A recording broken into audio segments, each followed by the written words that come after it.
būtībā mūsu apziņa slimo mazvērtības kompleksu pati, jo viņai vienmēr gribās būt vadošai un galvenai. Eureka atnāk, noteikti atnāk vispirms, un tas arī pārbaudīts nākamajā rītā. Arī tad, ja mums ir vienkārši jāpieņem kāds lēmums, mums vajag šo nakti, jo ir izpētīts, ka smadzenes sakārto viss, kas mums jāsakārto. Šobrīd es tev došu pusminūti vai minūti klusuma, un tad īstenībā notiek tas darbs tām smadzenēm. Tas ir brīnums, bet tam brīnumam ir jāpalīdz. Jā. Citādi tas solis, tas ir tā kā loterijas biļete. Nu, tev jānopērk tā loterijas biļete. Arī šeit tev ir jāpadara mazliet, lai tu spētu, tik tiešām, lai tas ir būtu noturīgs efekts. Tu sagatavo savu labo roku tā, lai ar to varētu apņemt savu kreiso roku, tur, kur ir rokas sprādze. Saspied roku, dziļi ievelc gaisu saspiežot, un izelpojot lēnām atbrīvo. Tā ir jūsu pilnīgi brīva izvēle, kā jums labāk šis darbs veicās. Jā, var drusku ar šīm abām daļiņām, kuras tagad ir apvienojušās kā viena vesela, parotaļāties. Labdien jums visiem! Labdien, Dace! Labdien! Un šodien mēs turpināsim mazliet par NLP. Par NLP un par apziņas aktivizācijas tehnikām. Tātad tā ir tā joma, tā ir mūsdienīgā hipnoterapija, kas noteikti ļoti daudzus interesē, par ko ir ļoti daudz mīti, aizspriedumi un dažādas izdomātas lietas. Tātad šodien būs praktiskā daļa. Mēs esam daudz izrunājušās ar tevi par NLP, tu esi izrunājusies ar saviem kursantiem, tu pati regulāri ieraksti. Šodien būtu laikam laiks mums parādīt, kā tas viss praktiski notiek. Tā kā sekojot līdzi, noskatieties līdz galam, jo būs arī apziņas aktivizācijas tehnikas, jeb modernās hipnoterapijas seanss. Protams, tas būs ar mani, tas nebūs varbūt ar kādu buzu no malas, bet jā, jums būs iespēja pašiem arī iemācīties un apgūt kaut ko priekš sevis. Tad šī būs tiešām tāds podcasts, kurā mēs jums iedosim 3 tehnikas, 3, jā, kuras jūs varēsiet praktiski tūlīt pat izmantot, varēsiet nebaidīties, droši, tas tur nebūs nekas, kas varētu jums vai jūsu psihē vai jūsu psiholoģiskajam stāvoklim nodarīt pāri. Pareizi, Dace? Nu, tā ir. Šodien mums ir ļoti ātrs laiks. Mēs šim laikam gribam skriet līdzi. Mēs zinām, ka mums šodien ir jābūt šeit un tagad. Mēs gribam, lai tam, ko mēs darām, ir labi rezultāti un tie ir ātri sasniedzami. Nu tad arī šīs 3 tehnikas, lai jums būtu jūsu klāstā tajās situācijās, kad jums ir stress, jo tā ir tāda šodien moderna lieta. Tad, kad jūs esat uztraukušies par to, kas jums stāv priekšā, tā var būt kāds sapulcs, tas var būt eksāmens, tā var būt kāda saruna.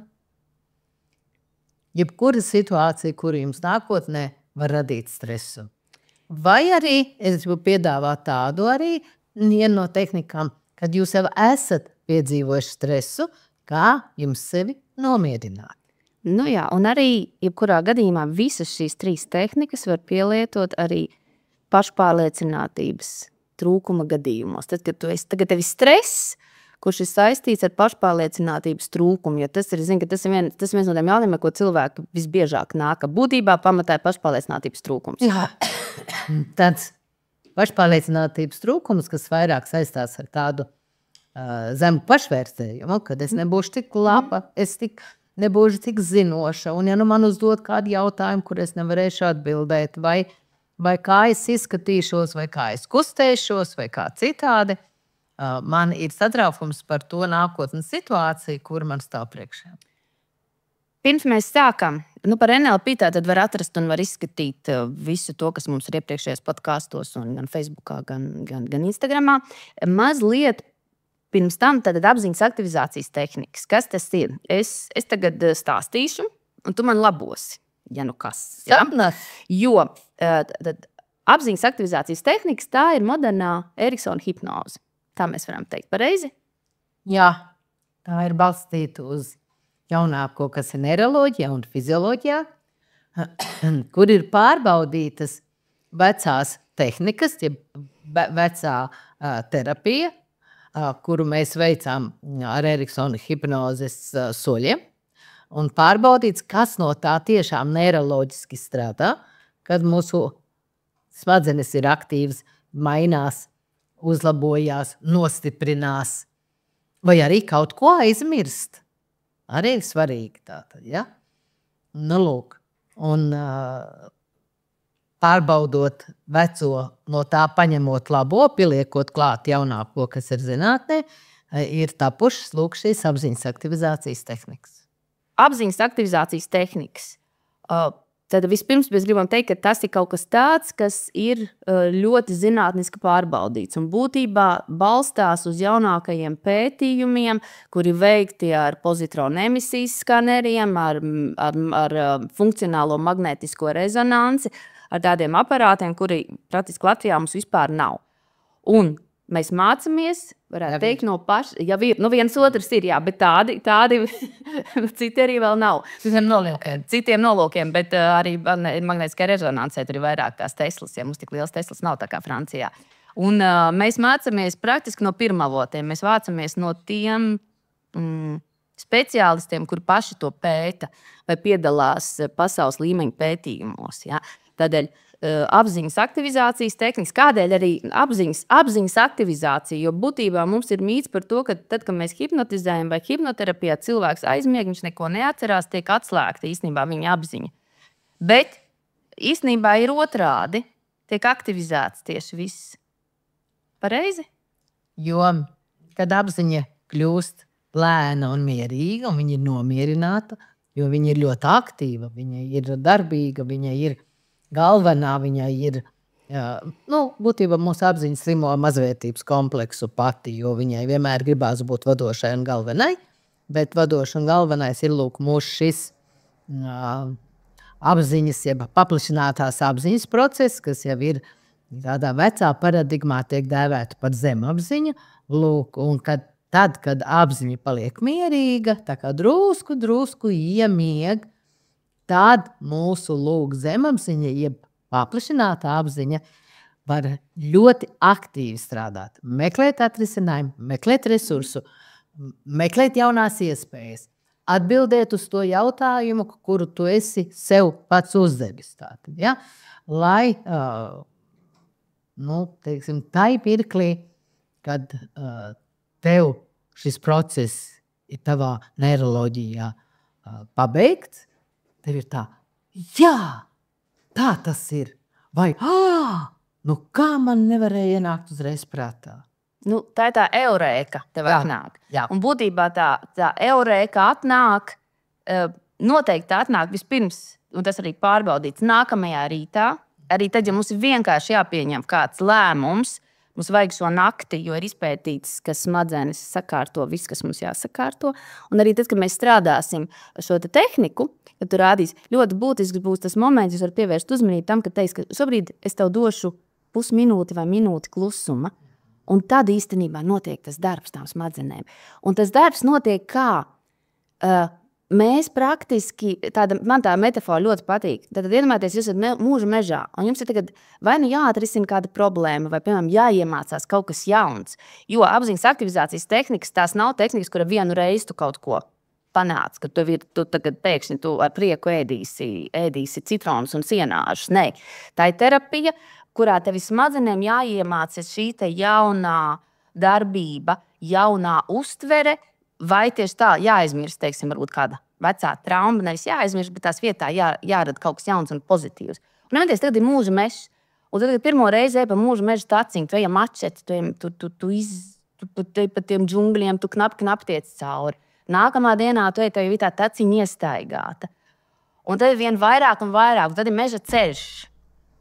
Līdz tu uzbūvēji smadzenēs būtībā lielu ceļu uz šo te jauno un foršo ieradumu, paradumu, zināšanām. Tad ir jāpraktizē. Jā, bet tieši tādā pašā veidā mēs izveidojam lielu ceļu, par kuru mēs braucam pie savām skumjām, pie sava satraukuma, kur mēs atceramies kādu pārdarījumu, veidojot aizvainojumus, veidojot savas emocijas, kuras mums ir no kāda negatīva piedzīvojuma. Jā, tad ir tā kā tāds lampiņas, mums smadzenēs iedegās tāds lampiņas. Un apziņas aktivizācija mums var palīdzēt šīs te aktivizēt tās pozitīvās lampiņas, lai mazliet vien lēnāk un lēnāk, tātad vai vien mazāk un mazāk šī te negatīvā kaut kāda pieredze.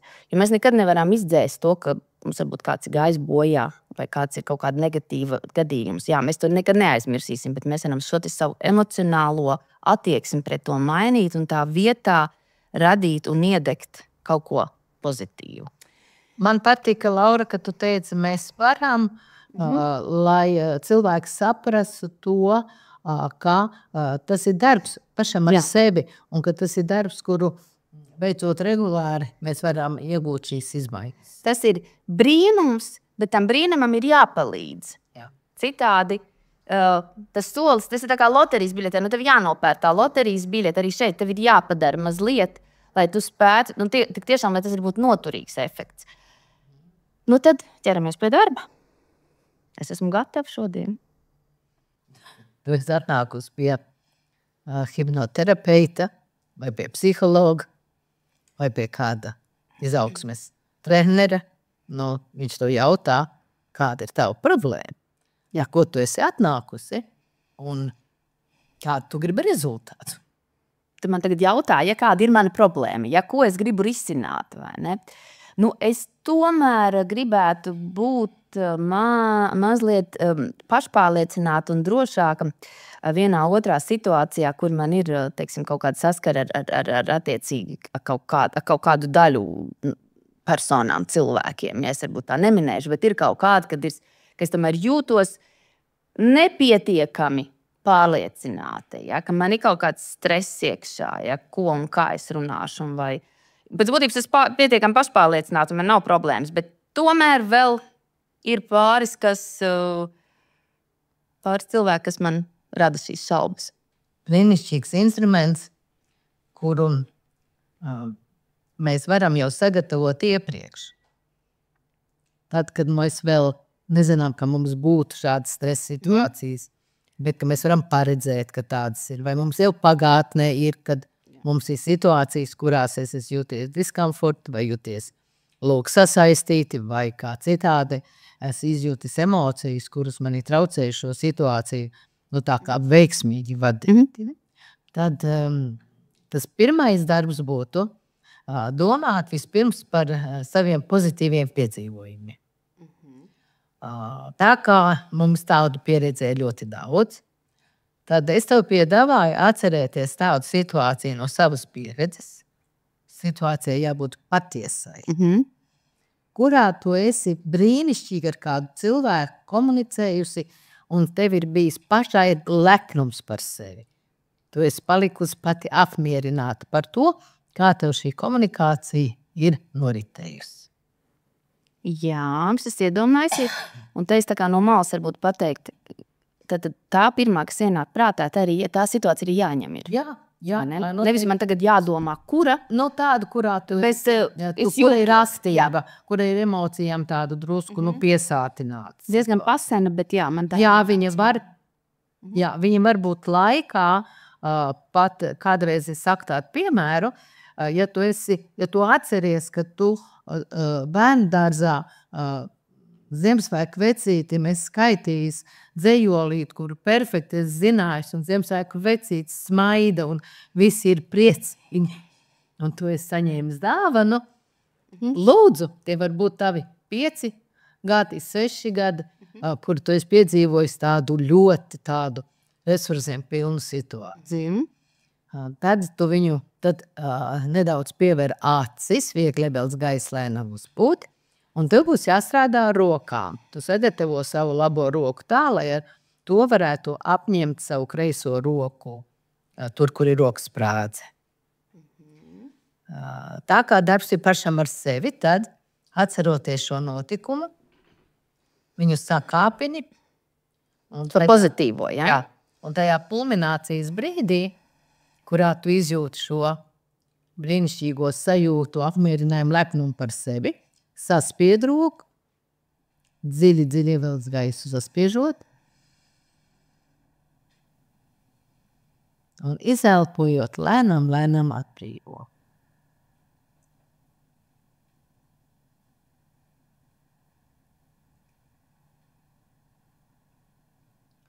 Ļoti labi. Ievelc gaisu, lai izbūt var atvērt acis. Un šādi mēs savā ikdienā noenkurojam tās situācijas, kurās mēs jūtamies apmierināti, priecīgi par sevi, veiksmīgi, cenšamies to saenkurot. Tātad, ja man ir kāda šāda situācija, tagad es kaut ko labi paveikšu, izdarīšu, man būs gandarījums, es praktiski varu iziet ārā, piemēram, no tās telpas un jau sev noenkurot.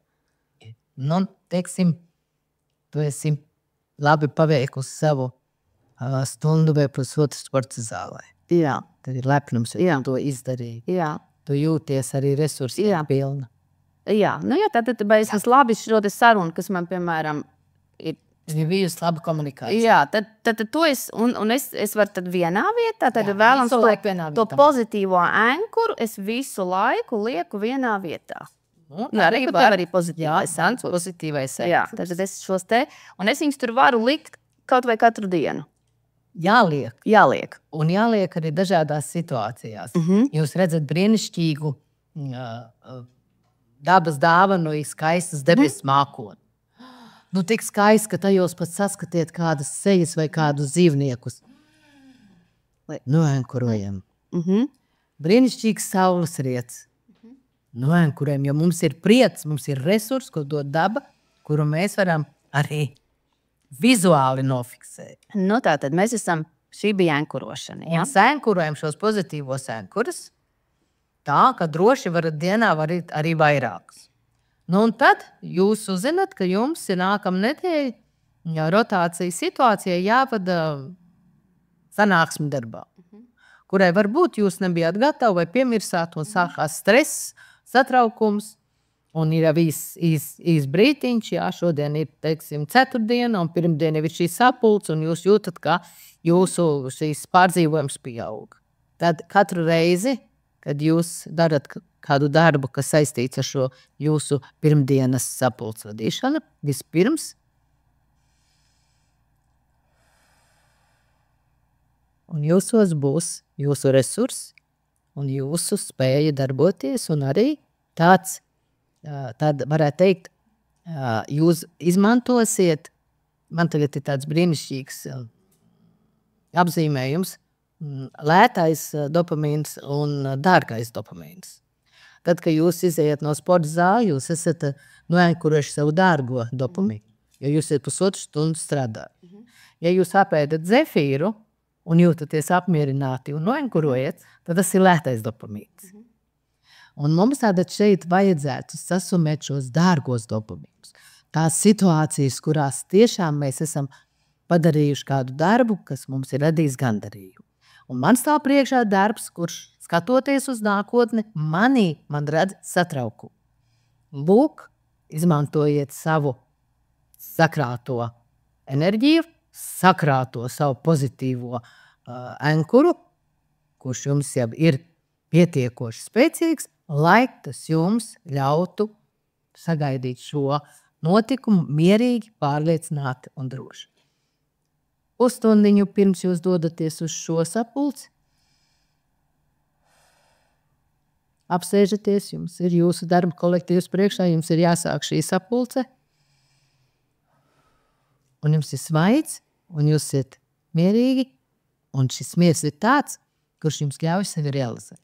Un arī tas sapulces laikā, ja tā ir ķermeniskā atmiņa, tā ir ķermeniskā pieskāriena atmiņa. Labi, tad nākamo. Nākamo praksi es piedāvāju tad, kad jūs jau esat piedzīvojis stresu, pārdzīvojumu, kādu negatīvu situāciju, kura jums traucē dotajā brīdī, sakārtot domas, turpināt darbu vai turpināt to savu dienas daļu, kura jums tā tad ir priekšā, lai jūs varētu sevi atbrīvot no šī pārdzīvojuma, no šīs domas un jūs izmantojat šo neironu ceļu, pa kuru jūs dodaties atkal un atkal, lai domātu par šo negatīvo, lai mēs šo ceļu tā kā aizvērtu ciet. Mēs ņemam papīru. Tās jau esmu sagatavojusi. Jā. Mēs ņemam vai nu zīmuli, vai pildspalvu. Tātad rakstāmo. Ja. Lai koncentrētos uz šo darbu, es piedāvāju atkal ievilkt gaisu, lēnām izpūst pevērtācis. Padomāt par to stresa situāciju, kura ir tikko bijusi. Izveidot no šīs stresa situācijas tādu nelielu attēlu kā slaidu. Acis priekšā. Jā. Un lēnām šo slaidu bīdīt uz papīra. Tā it kā jūs šo savu notikumu uzliekat kā slaidiņu uz papīra. Varat pat uzzīmēt šo kvadrātu, kāds ir jūsu negatīvās situācijas slēdiņš. Jā. Padomājiet par to, kas šajā situācijā jūs ir visvairāk satraucis. Tātad tas, ko jūs dzirdējāt, tas, ko jūs redzējāt, varbūt to, ko jūs sajūtāt šajā slaidā, jūs redzat sevi un redzat šo situāciju. Un lēnām sākat šo situāciju švīkāt. No augšas uz leju, izšvīkājot. Jā. Izšvīkājot, tā it kā jūs viņu aizkrāsojat vai dzēstu.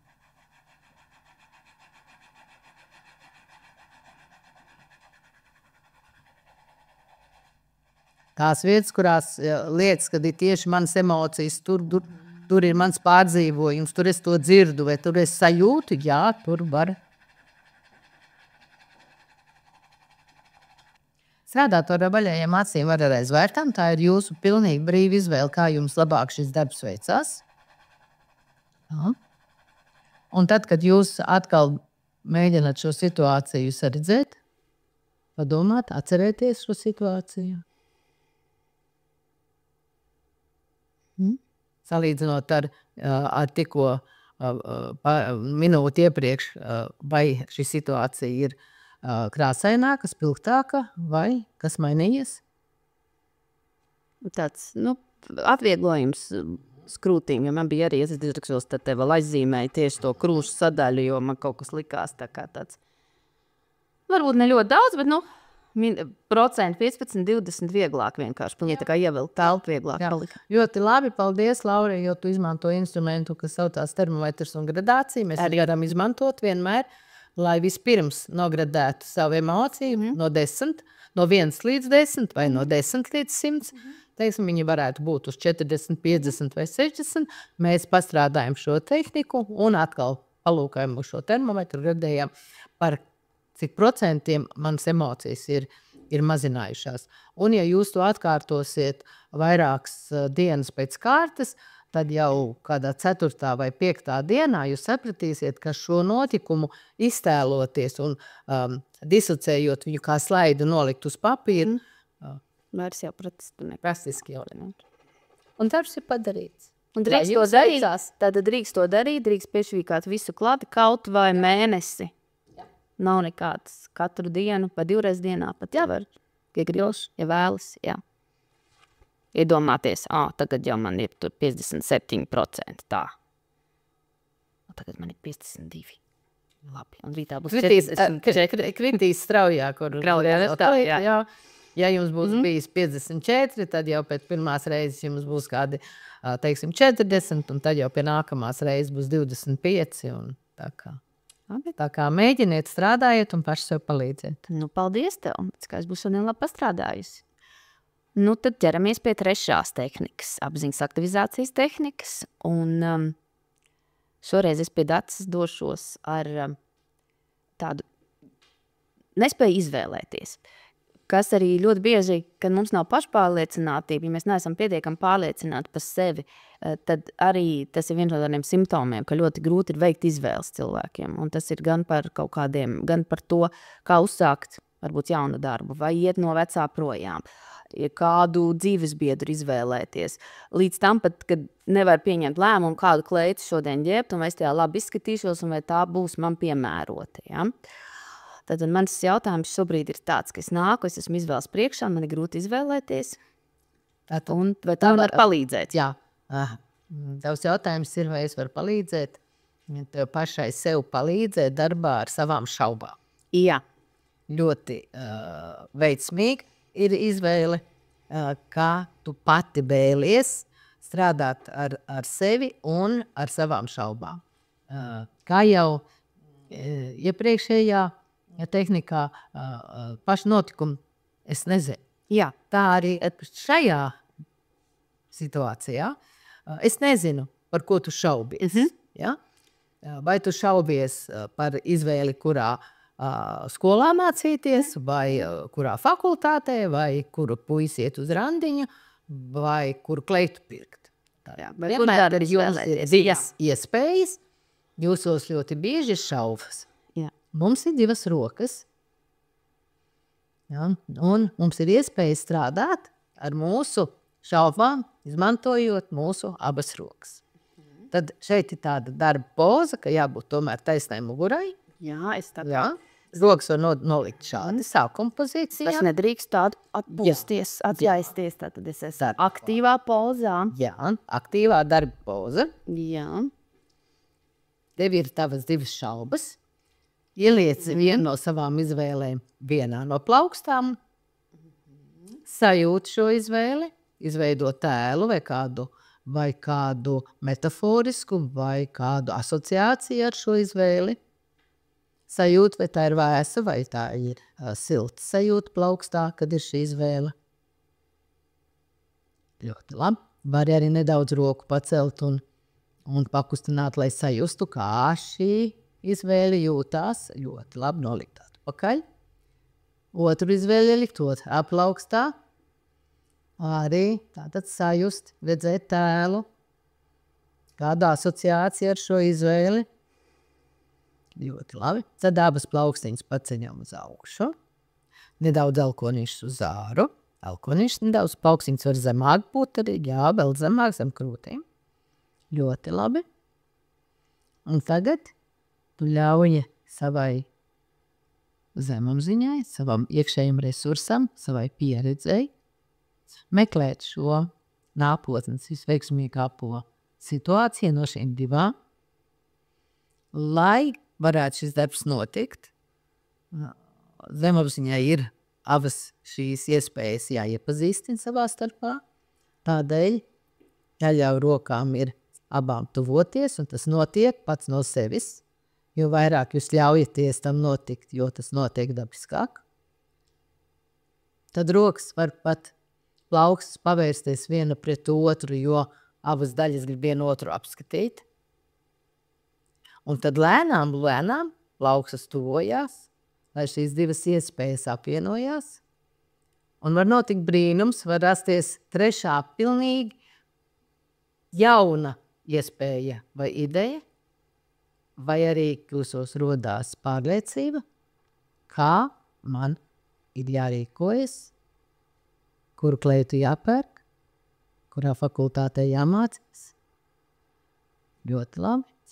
Tad, kad rokas ir savienojušās, var drusku ar šīm abām daļiņām, kuras tagad ir apvienojušās kā viena vesela, parotaļāties.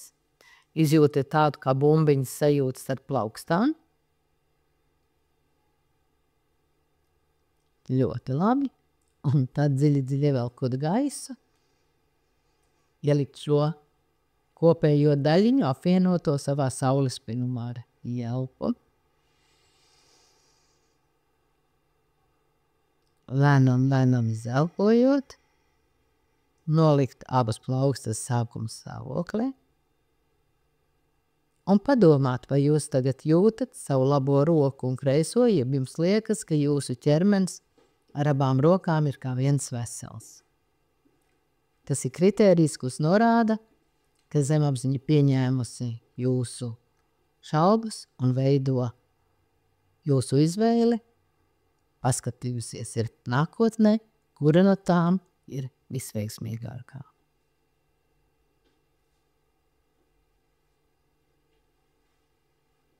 Ļoti labi. Varbūt, kad atbildi jau ir šī prakses laikā. Varbūt atbild pēc kādu mirkli. Varbūt atbild arī pēc dienas vai nedēļas. Viss ir atkarīgs, kurā brīdī jums jāpieņem šis lēmums. Un var gadīties, ka pašā lēmuma pieņemšanas brīdī jūs sakat jā vai nē, un paši esat pārsteigti par sevi, ka jūs šo izvēli esat veikuši. Un vēlreiz dziļi ievelc gaisu un lēnām izpūt, un var atvērt acis, lai būtu šeit un tad.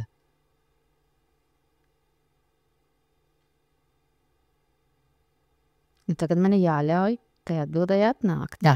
Protams, tātad vislabāk ir nesteidzināt varbūt un nākamā dienā, lai var smadzenes visu man. Kā mēs esam pieraduši teikt, zemapziņa to visu var sakārtot, jā, veikt to izvēli, veikt visu salīdzināšanu, jo mēs jau salīdzinām pret visu iepriekšējo pieredzi šo lēmumu, kas mums jāpieņem. Analītiski.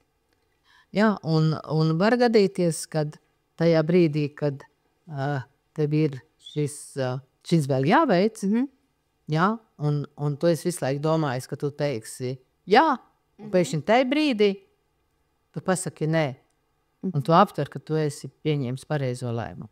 Jā. Paldies tev, Dace. Paldies skatītājiem, klausītājiem. Un šis bija tikai ļoti mazs ieskats tehnikās. Ja jums interesē, ja jūs vēlaties, ka mēs turpinām filmēt, ka mēs turpinām parādīt, kas tad īsti notiek tajā kabinetā, kā tas notiek, kas ir mūsdienīgā hipnoterapija, apziņas aktivizācijas tehnikas, kādas vēl ir tehnikas, kādi šie te vingrinājumi, tā mēs teiktu, tad noteikti dodat mums savu atgriezenisko saikni, rakstat komentāros, rakstat e-pastos un noteikti ziņojiet, vai jums tas ir interesanti, vai jūs to vēlaties turpmāk, vai mēs tajā ieliekam enerģiju. Mēģinam izdomāt jaunas jautājumus vai problēmas, kuras risināt, vai pieaicinām varbūt tiešām kādu, kas vispār nav šajā visā pieredzējis, jo šis pirmais mums bija izmēģinājums. Mēs abas divas tomēr šo jomu zinām un praktizējam, bet, kā redzat, vienmēr ir kaut kas, ar ko var pastrādāt ar sevi. Tā kā paldies tev, Dace, Lūdzu, un uz tikšanos! gaidu jautājumus. Paldies!